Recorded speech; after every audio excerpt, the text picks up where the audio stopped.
Jetour is bringing a bakkie to South Africa more powerful than a Bugatti Chiron, yet more fuel efficient than a Polo Vivo. So the question is, will this new offering shake up the local bakkie scene, or is it just a bit too much? Well, let's find that out by having a conversation. Let's talk about the new Jetour F700 to discover who Jetour are in the first place, what this bakkie is offering, and whether or not it will stack up to the competition. So before we get into the video, guys, I just want to take a moment to shout myself out. This video is sponsored by C&J Holdings, particularly the C&J Holdings Township Mobile Car Wash Handbook. So you guys will remember that last year when I was unemployed, I actually ended up selling my BMW and used some of that money to start a mobile detailing business, not a mobile detailing business, a mobile car wash business in my township. And it was a business that actually snowballed and got to a point where I was getting consistent customers on a daily basis, and it was actually growing into something significant. Unfortunately, I had to stop the business because, you know, employment happened to me. But I decided to consolidate all of the information, everything that I have learned about the mobile car wash business in the township context, and put it into an ebook that you can buy with the link in the description. So if you want to know all of the secrets to the mobile car wash business in the Ghazi context, and you want to avoid all of the mistakes that a lot of people, including myself, have made in this business, this is basically my business in book form. Make sure you go check that out if you are interested in starting a mobile car wash in the Ghazi. And back to the video. So who is Jetour? What is this company that we're talking about here? Well, Jetour is a Chinese auto manufacturer that is a part of the Chery Holdings group, and that launched on January 22nd, 2018. So it's basically a vehicle manufacturer under Chery that was launched only, 8 years ago. Now, the first car that they would launch with during their debut was the X70 SUV, a vehicle that kind of set the tone for what the brand would be known for over the next 8 years, which is producing cars no smaller than mid-sized SUVs. Jetour has no hatchbacks, no sedans. They exclusively went into that very lucrative mid-sized SUV segment. Very, very smart choice to go into right now, especially when you look at the dominance of Chinese manufacturers in the SUV sector, not only in South Africa, but globally as well. The company officially launched in South Africa in September of 2024, launching with their Dashing and X70 SUVs, which were instant hits. I mean, by December of just the following year, December 2025, the Dashing and X70 SUVs had contributed to Jetour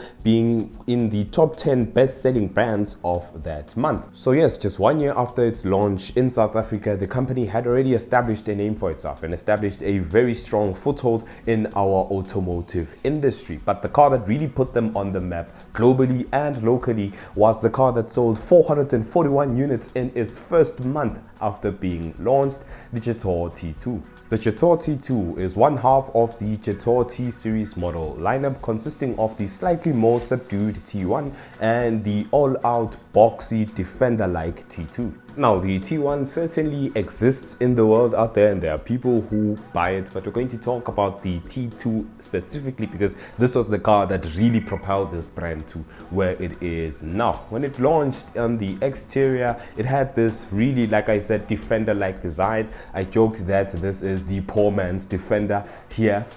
We could definitely see where they got the inspiration for this car from, but it really looked nice with those nice LED headlights up front, 19-inch alloy rims, electronically heated and folding side mirrors, rain sensing wipers, an electric tailgate, and a panoramic sunroof. So yes, this car was fully loaded like a luxury car, but priced like a budget SUV. That was kind of the value proposition there that launched it into popularity, and it being loaded did not stop on the exterior because it was also super loaded on the interior as well. This thing has a really nice interior design that is kind of also reminiscent of the Defender, but does not lack in terms of features, like I said, featuring stuff like an electronically adjustable driver's seat, as well as ventilated front seats, a massive infotainment screen, an equally massive dashboard screen, an instrument cluster, and that infotainment screen also has Apple CarPlay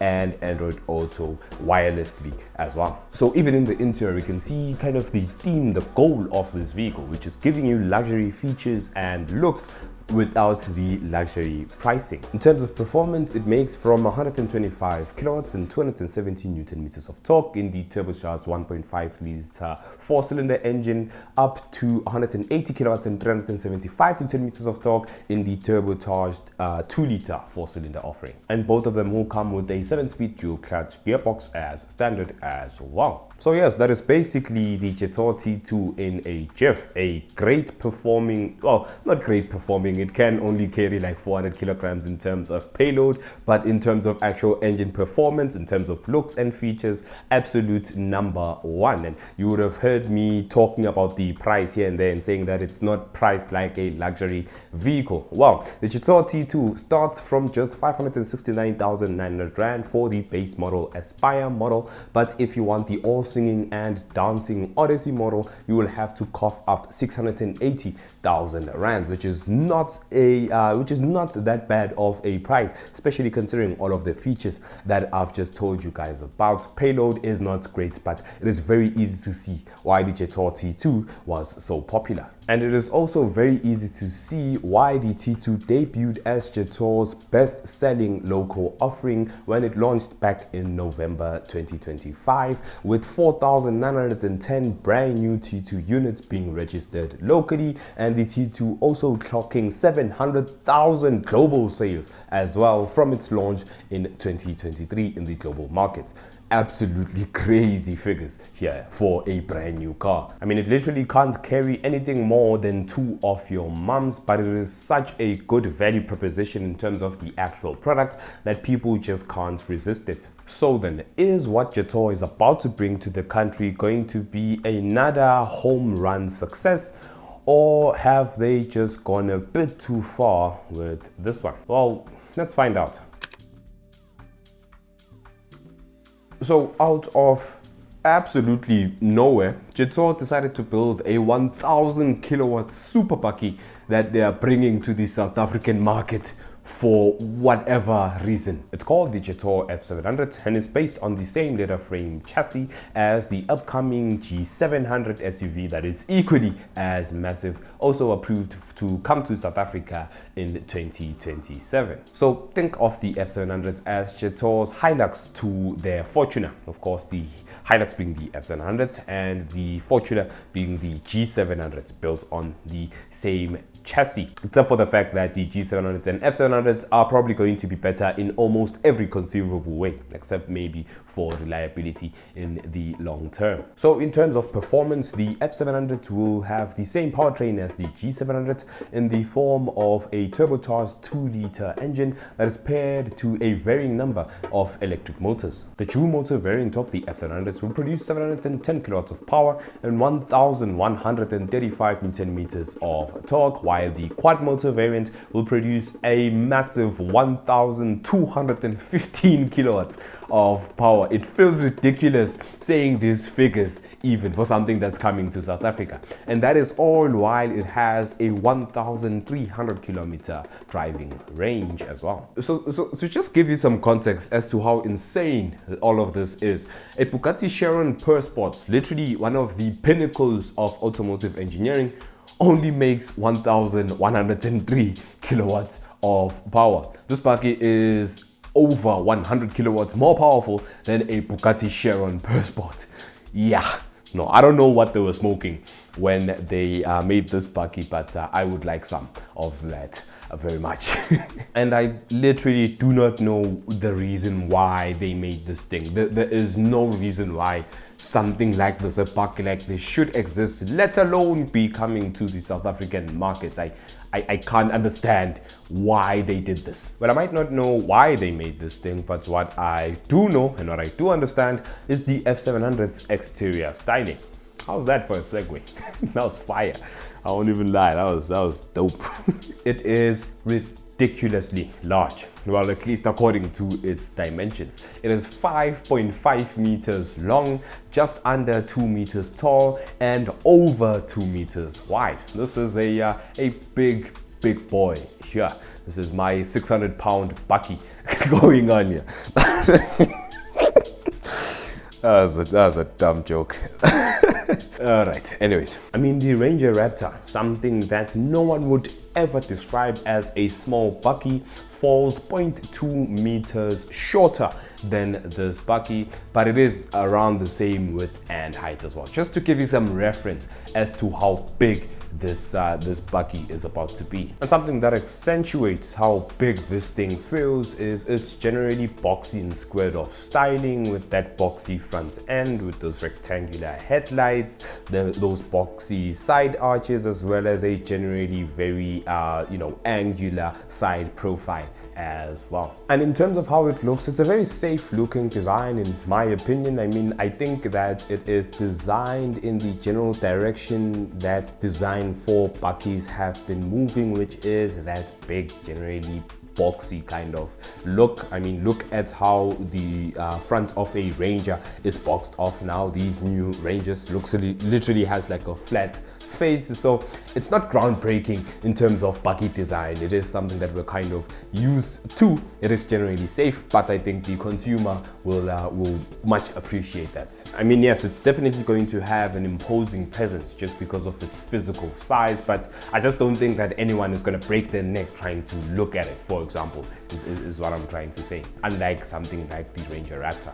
And it's kind of a similar story in the interior, where you will know that you're in a luxurious car, or you're supposed to be in a luxurious car, because it has all of the hallmarks of a luxurious vehicle. There is leather absolutely everywhere, a massive 15.6-inch infotainment screen slapped right in the middle of the dashboard, as well as a very wide 35.4-inch infotainment screen or instrument cluster that spans the entire width of the dashboard as well. For now, we don't have any specifics in terms of the features and what all is going to be in this interior. All we have at this stage is pictures, but from the pictures you can definitely tell that Jetour played it safe and just appealed to what the audience for these types of vehicles is looking for, which is massive screens, leather absolutely everywhere, and a generally clean aesthetic. They went for that, and I cannot blame them for it. Once again, a very safe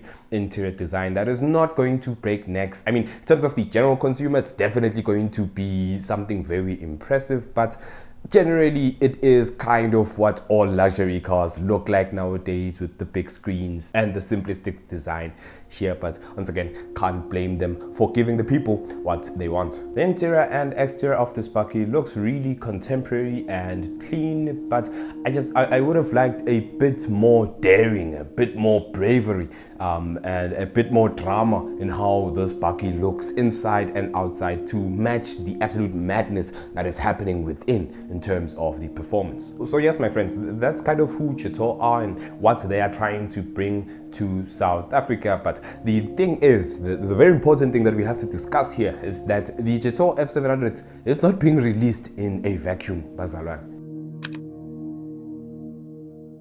Being released in a world full of 3-liter twin-turbo V6 Ranger Raptors making 292 kilowatts and occupying the hearts, garages and ears of the South African elite. Now, the Raptor comes nowhere close to the F700 in terms of performance. I think that's something that goes without being said, but I would honestly choose the former over the latter, because the Raptor is kind of better in every other way besides the performance. The Raptor looks much more aggressive in terms of the exterior styling. I like the interior way more than the F700's interior, and the Raptor also sounds insane as well, especially for a bakkie. The Raptor is just much more flashy than the F700 and has kind of established itself as the king of this new Sport-Bakkie segment that we've seen emerge over the last few years. Plus, the Raptor comes from the same brand that gave us the 5-liter Mustang, the Focus RS, and a bunch more other iconic sports cars that have occupied the hearts of South Africans for decades. I feel like there's a lot more brand trust in Ford South Africa over a brand that kind of launched yesterday here. So yeah, that's how it is. And then there's the Bakkie that dwarfs even the Raptor in terms of performance, and that I feel like is a lot closer to what the F700 is. The BYD Shark 6. The BYD Shark 6 performance variant puts out a massive 350 kilowatts of power thanks to its plug-in hybrid powertrain, which means that it does 0 to 100 kilometers an hour in only 5.5 seconds. For a Bakkie that does 0 to 100 kilometers an hour in 5.5 seconds. I don't know what the world is coming to, honestly. And this is all while being able to tow 3,500 kilograms and being able to carry 725 kilograms of payload as well. So not only is it fast, it is also a proper Bakkie, able to do proper Bakkie things. And at only 1.15 million rands, it is 150,000 rands cheaper than the Ranger, though I don't really think the people buying these kinds of cars care about that type of thing. And inside, it's still the same kind of clean aesthetic and screen-centric design that I've talked about in length in this video. So yeah, I'm not really a big fan, but like I said, the average consumer will absolutely eat this kind of interior up. Now yes, the F700 is definitely a lot more powerful than the Shark 6, like multiples more powerful than the Shark 6, but no doubt that power was going to come with an extra cost. So you have to ask yourself, are people going to want to pay more for a Bakkie that offers all of the same features as the Shark 6 but is just a bit more powerful than the Shark 6? Only time will tell. And that is the general story for the F700. Only time will tell. Let's see when this Bakkie launches in South Africa, how it actually performs out there on dealership floors. Definitely a very interesting offering. We haven't seen such an interesting Bakkie offering from any manufacturer in a very, I think ever in South Africa since the launch of the 3-liter V6 Ranger a few years ago. So definitely very excited to see what this Bakkie will look like in person as well. I'll try to make a follow-up video when the Bakkie officially launches in South Africa. But until the next one, thank you guys very much for watching this video. Goodbye.